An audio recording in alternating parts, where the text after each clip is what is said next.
네, 안녕하세요. 안녕하세요. 네, 반갑습니다. 간단하게 자기소개 가능하실까요? 네, 안녕하세요. 이번에 평화님과 근로복지공단 행정직 인터뷰를 하게 되었습니다. 반갑습니다. 네, 반갑습니다. 혹시 조금 더 이렇게 근로복지공단에서 하시는 일을 여쭤볼 수 있을까요? 다들 아시다시피 고용보험이랑 산재보험이라고 해서 4대 사회보험을 담당하는 공단이고요. 실업급여나 산재보상, 요양 등 다양한 업무를 이제 보험 사업에서 하고 있고, 산재 환자나 일반 지역 병원 외래 환자들이 진료를 받을 수 있게 의료 사업도 운영을 하고 있습니다. 근로복지공단에 이렇게 일을 하시게 된 이유 여쭤볼 수 있을까요?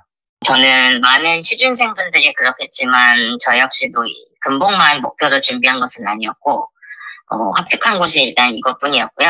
근로복지공단에서 일하게 된 이유가 두 가지 정도 있었던 것 같습니다. 첫 번째로는 기술직의 메인 직렬인 공공기관이나 공기업에서 이제 인턴이랑 정규직으로 근무를 해보니까 행정직의 메인인 직렬에서 한번 일을 해보고 싶다는 생각이 들었었고요. 그 다음에 두 번째로는 제가 다른 사람들 고민을 들어주는 걸 되게 좋아하는 편이거든요. 이제 제가 맡은 사업에 대해서 민원 해결해주는 게 재밌어 보이기도 했고 업무적으로도 좀 잘 맞지 않을까 해서 지금 저희 공단에서 일을 하게 되었습니다. 네, 감사합니다. 아무래도 이 근로복지공단 같은 경우에는 서류 배수가 좀 있잖아요.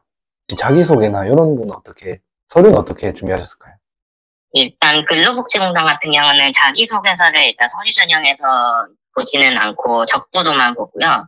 자격증이 중요한데 공기업 청년 인턴 1회를 적었고 전산 자격으로는 컴활 1급, 워드, 사무자동화 산업기사 이렇게 3개를 적었고요. 그 다음에 국어 자격증으로는 실용글쓰기 준 2급 1개 적었고요. 그 다음에 한국사 능력 검정 2급 하나 적었고요. 그 다음에 영어 성적으로 토익 스피킹 AL 하나 적었고요. 전문 자격으로 투자자산 운용사랑 사회조사 분석사 2급 이렇게 2개를 작성을 했고, 그리고 마지막으로 교육사항도 또 평가 점수 들어가서 학교 교육도 10개 중에서 10개 모두 작성했고, 그 결과 서류는 거의 만점으로 나왔던 걸로 기억을 합니다. 감사합니다. 그러면은 혹시 필기나 면접 또한 어떻게 준비하셨는지 여쭤볼 수 있을까요? 저는 일단 NCS 같은 경우는 개신기나 아니면은 야옹이 문제집을 일주일에 한 번씩 챕터별로 한 페이지씩 푸는 정도로 공부를 했었고요. 전공 같은 경우는 일반적으로 공기업 합격 후기를 검색하면은 유명하다고 뜨는 강사분들이 계시거든요. 그분들 개념 강의를 듣고 공무원 기출이나 아니면은 일부 회계사 기출을 풀었습니다. 그래서 근로복지공단 같은 경우는 전공이 5과목인데 이제 명령학, 정제학, 행정학, 법학, 사회복지학 이렇게 5과목이 시험 과목인데요. 저는 경영학이랑 경제학, 행정학을 중점적으로 공부를 했고 법이나 사회복지는 따로 공부를 하지는 않았습니다.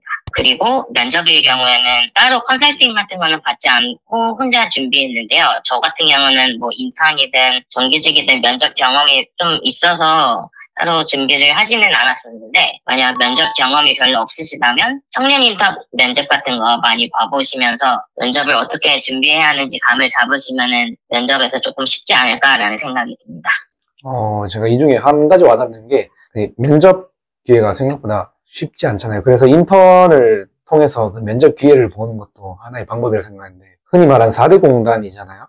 예. 혹시 이 중에서 어디가 가장 인기 있는지 이런 것도 여쭤볼 수 있어요? 보통 행정직 기준으로는 국민건강보험공단이랑 국민연금공단이 가장 이제 인기가 많은 것 같고요. 그 다음으로 이제 건강보험 심사평가원이 두 번째로 인기 있는 것 같고, 근로복지공단은 아무래도 조금 취업준비생들 사이에서 선호도는 높은 편은 아닌 것 같습니다. 보통 건보랑 국민연금이 가장 인기가 많은 편인 것 같습니다.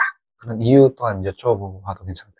업무 강도에 대한 급여가 조금 아쉬운 부분이 있어서 근로복지공단이 조금 선호도가 떨어지는 것 같아요. 국민건강보험공단이나 건강보험심사평가원 같은 경우는 그래도 4대 공단 중에서 이제 급여도 좀 높은 편이고 물론 업무는 4대 공단 전부 다 힘든 편인 것 같긴 한데 급여 부분에 있어서 아무래도 건보가 가장 낮기 때문에 인기가 많은 것 같습니다. 당시에 합격하셨을 때 기분은 어떠셨을까요? 저는 원래 이제 다른 공공기관 정규직으로 근무를 하고 있었어서 합격했을 때는 되게 기분이 좋았던 것 같고 합격자 발표 날에는 이제 저희 팀 저녁 회식이 있는 날이었는데, 바로 당일에 퇴사 얘기를 할 수 있는 기회가 마련이 되어서 되게 좋았던 것 같고, 회식하러 갈 때까지 퇴사하겠다고 말하고 싶었던 그런 마음이 좀 있어서 입이 좀 되게 근질근질했습니다.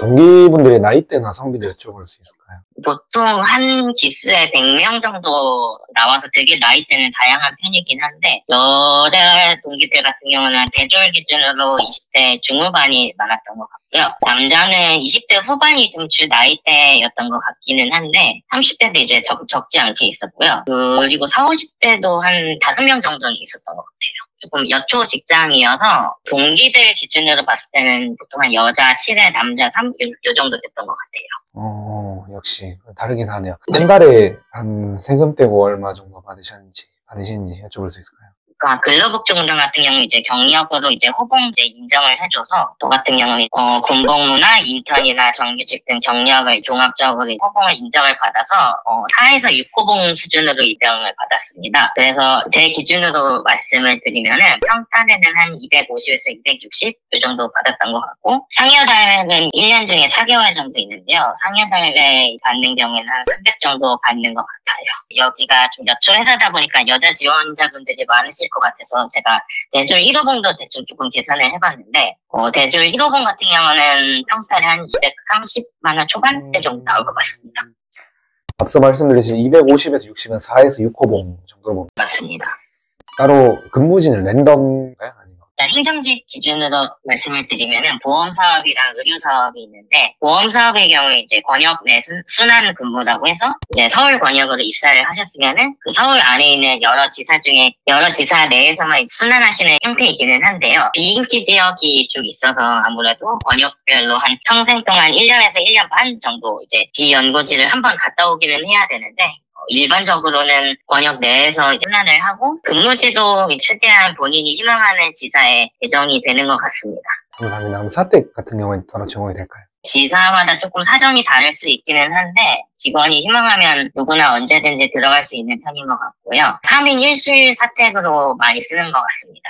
따로 뭐 이렇게 특별하게 더 바쁜 시기 이런 것도 있을까요? 워낙 이제 공단이 좀 하는 일이 많다 보니까 사람마다 바쁜 시기가 좀 다른 편이긴 한데, 제가 담당했던 업무는 매달 월 초가 조금 바쁜 편이었던 것 같습니다. 혹시 그러면은 근로복지공단의 장점 여쭤볼 수 있을까요? 일단 앞서 말씀드렸듯이 이제 보험사업이랑 의료사업이 이제 두 개를 나눠서 뽑거든요.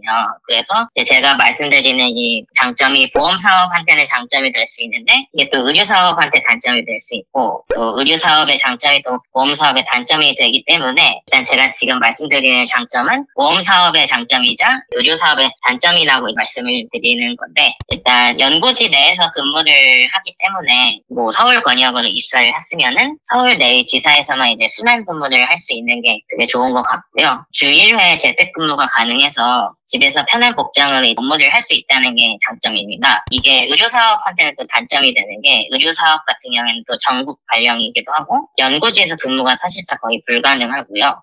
또 의료사업 같은 경우는 재택근무가 없어서 주 5일 출근을 해야 하는 상황입니다. 여기까지가 장점이라고 생각을 했습니다. 그러면 그 반대로 단점도 가능하실까요? 업무 대비 좀 급여가 조금 아쉽다는 것 같습니다. 일반적으로 공공기관 행정직들이 하는 업무들이 보통 이제 경영지원 업무들인데, 이 공단 업무 같은 경우는 지침이나 이제 기준에 부합하지 않는 사례가 굉장히 다양해서 처리하기 조금 까다로운 게 많은데, 국민들의 금전지원이나 관련되다 보니까 민원 업무 강도가 좀 상당히 높은 편인 것 같습니다.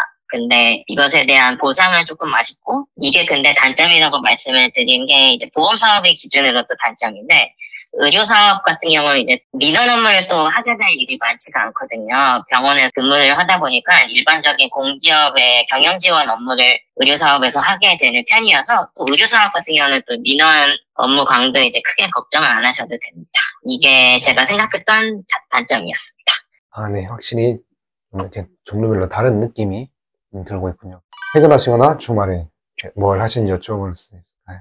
저 같은 경우에는 취업을 좀 준비하느라고 미뤄졌던 것들이 좀 많아서, 최근에는 운전면허를 취득을 했고, 이제 어떤 취미활동이 좀 저랑 잘 맞을지 알아가고 있는 단계인 것 같습니다. 혹시 회사 만족도는 100점 만점에 몇 점인지 알 수 있을까요? 조금 너무 앞에 분들이랑 다르게 낮은 점수긴 한데 저는 한 60점 정도 생각을 좀 했습니다. 점을 생각해낸 게 그 기사시험 때문인데 기사시험이 과목별로 과락도 없어야 하고 평균 60점이 넘어야 합격이잖아요. 실기도 이제 60점을 넘어야 하고요. 기본적인 거는 조금 충족이 되는 편이긴 하지만 조금 아쉬워서 커트라인으로 합격하는 60점을 줬습니다. 네. 솔직하게 말씀해 주셔서 감사합니다. 지금 앞으로의 목표가 있을까요?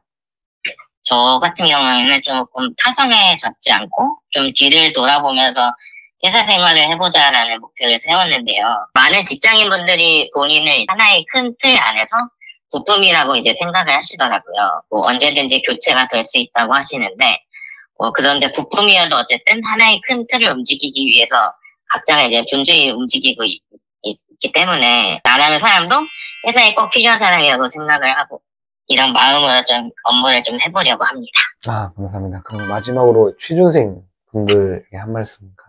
저도 이제 공기업만 거의 3년, 4년을 준비하다가 이제 취업을 하게 된 케이스라서 일단 요즘 취업 시장이 정말 어려운 걸 누구보다 좀 잘 알고 있습니다. 그래서 취업이 안 되는 게 절대로 이제 취준생분들의 잘못이 아니니까 자책감을 갖지 않으셨으면 좋겠고 문과 행정직 같은 경우는 특히 취업이 공기업 기준으로 요즘은 진짜 한 3년은 걸리는 것 같더라고요. 좀 마음의 여유를 조금 가지시고 일주일에 하루 정도는 꼭 재충전하는 시간을 가져서 맛집이나 좋아하는 가수 콘서트도 가보고 하면서 이제 준비를 하면은 그 낙으로 일주일도 버틸 수 있는 것 같더라고요. 취준생분들 응원하겠습니다.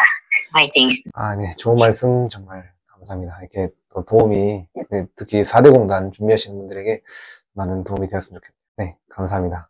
감사합니다. 안녕히 계세요. 네, 안녕히 계세요.